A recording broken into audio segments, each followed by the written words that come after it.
Kitty's watching the chipmunk.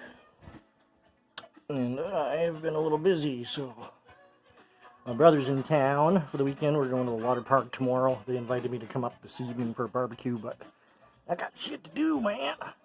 Including this bookshelf.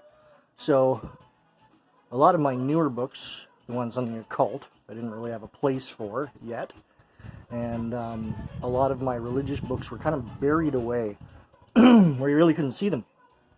And not like I have a lot of guests in my apartment that, look at my library. But I just wanted it to be a little bit more out there. So I took off a lot of the books that were on this shelf here on my headboard. And this is now my occult philosophy religion area. So, and we'll just take a close look here at the Holy Blood and the Holy Grail. This inspired the Da Vinci Code. And then further to that was the Grail Across the Atlantic, which is kind of extension from Holy Blood and the Holy Grail, not by the same authors, but by a couple that noticed a whole bunch of really crazy things in Nova Scotia. And I believe it's been a long time since I finished this book. I actually read it as a kid. I read both these books as a kid because they were both put out like in the 70s, and they just became absolutely just mind-blowing books for me. But the Grail Across the Atlantic, in the end, I believe the idea is that Quebec is where the bloodline of Christ is, and that's why Quebec wants to separate from Canada and become its own country, because if they could prove their lineage to Christ, they would essentially like overthrow Rome, kind of thing. But who knows if that's true or not. God is Not Great by Christopher Hitchens, great atheism book. Biography on my great-great-grandfather, Archdeacon Cody, Millennium Myth. 2 Bibles. There's like 4 Bibles there. There's some small ones.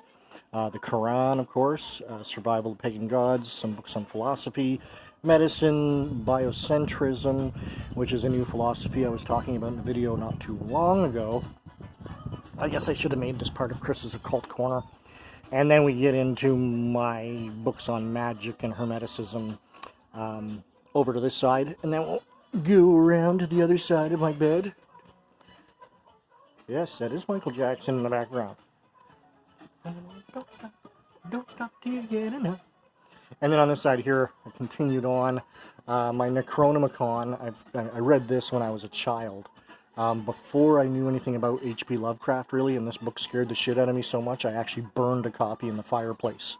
And then, about 2 weeks after that, I had read in a new H.P. Lovecraft book that I got that he invented the Necronomicon, and it was just a big fucking joke. So I was like, God damn it, I burned a book for no reason. And I was young and silly back then and kind of believed in stuff still, so then I found on eBay this Necronomicon hardcover for like $35 US, I think it was, which is insane. So I had to grab that.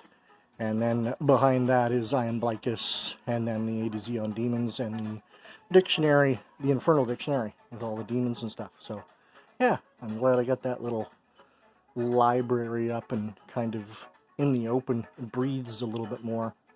And yeah, that's my occult library for right now. It's small, but I like it. What do you people think? Please like, subscribe, and share. Please share, because Jesus loves you and he wants you to share.